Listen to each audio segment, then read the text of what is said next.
Často kvůli tomu se vykrádají modré kontejnery. A to se nesmí. Skočím to lidé jdete dál. Tohle jsou zprávy televize Prima. Výkyvy počasí a teplotní rozdíl v posledních dnech často způsobují citlivým lidem nevolnost a omdlevání. Někteří dokonce ze strachu, že někde umří a nikdo jim nepomůže, raději ani nevycházejí z domu. V následující reportáži vám ukážeme, jak si v případě kolapsu zajistit pomoc.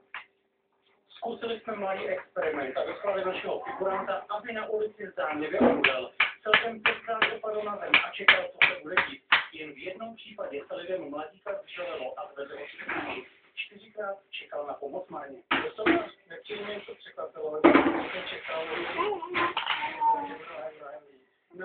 když si to zažila i Helena Mejstříková trpí moničným problémem a při cestě do práce se jí zamotala hlava. Najednou prostě nevolnost, zapněl si před očima, šel jsem do kolen, omdlela jsem 5 minut jsem ležela, ale absolutně lidi prostě nic. Když někdo upadne, nebo si se zvedne, by se asi pomoct měla, že jo?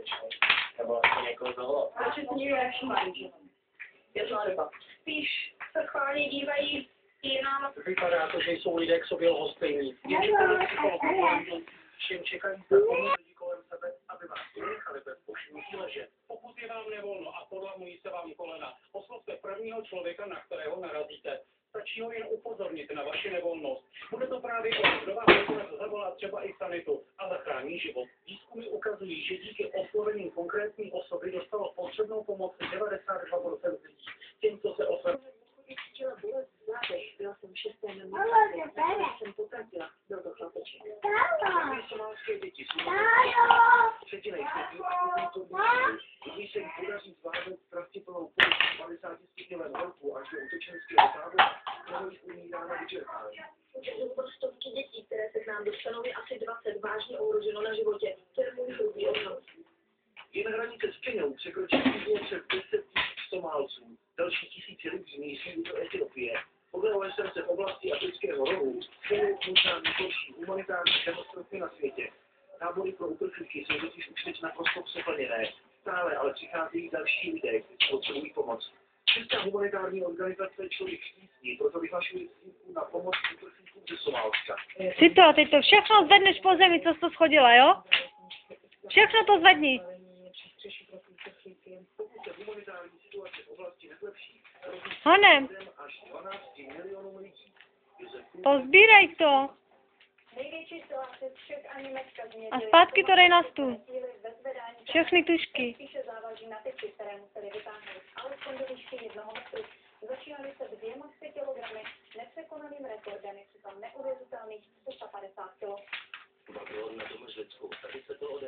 Martino, pozbírej pastelky honem a dej na stůl. Do metru, pokud zvednete metr, jdete do dalšího kola, kde se přidá 5 A sbírej. a prostě ten, kdo zvedne nejvyšší váhu do nejvyšší výšky, tak ten vítězí. Já jsem tohle nikdy nezvedal, takže nevím úplně, jak to bude vypadat. Těžko odhadnout. Tady už vidíte německého rekordmana Andrease Altmana. Zvedl do 1 metru neuvěřitelných 350 kg. Jeho osobní rekord je ale mnohem vyšší. Můj osobní rekord je 379 kg. Takových výkonů lze dosáhnout jen díky kvalitní stravě a správnému tréninku. K tomu není co dodat. Výkon Andrease Altmana zatím nikdo nepřekonal. Kdyby bylo 300, by bylo spokojený, si myslím. Miroslav Sedláček, televize Prima. Už není? Ve Vídni dnes pomstili Ottu Habsburského. Syn posledního rakouského císaře zemřel 4.